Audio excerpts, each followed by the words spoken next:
focused on here at Cameron House. But Aaron, I'd like you to talk just again broadly, as you look at Chinatown, what do you see as the primary needs here today and going forward? Well, let's see if I can mix Chinatown and Cameron House together.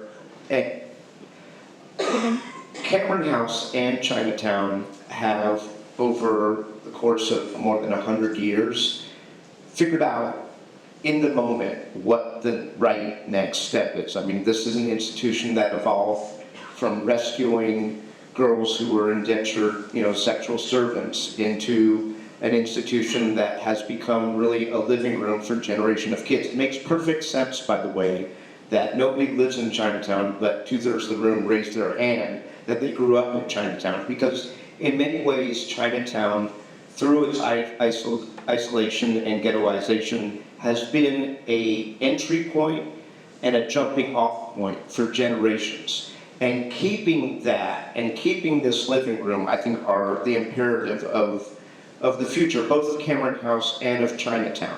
I mean, the kind of building typology that we have is very small cramped spaces. We want to rip all those down and get rid of that reservoir of entry housing that has been the entry point for generations of immigrant families. And that really, I think, brings me to the next and most important thing, which is one thing that all of these generations have had in common, and that Cameron House has been a consistent force in, is the preservation not only of this edifice that is this living room, but of the entire neighborhood that is Chinatown, that was encroached upon by downtown. Or was it not for the coming of age of Chinatown, this would be downtown. This would be all high rises. I mean, those fights have been fought at this kind of border of Chinatown, and those fights will never go away.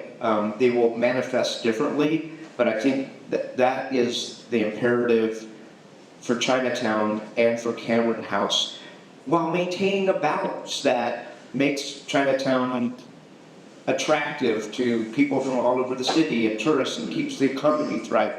And balancing those things is also, I think, part of the future of this institution and of this incredible neighborhood. Yeah, absolutely.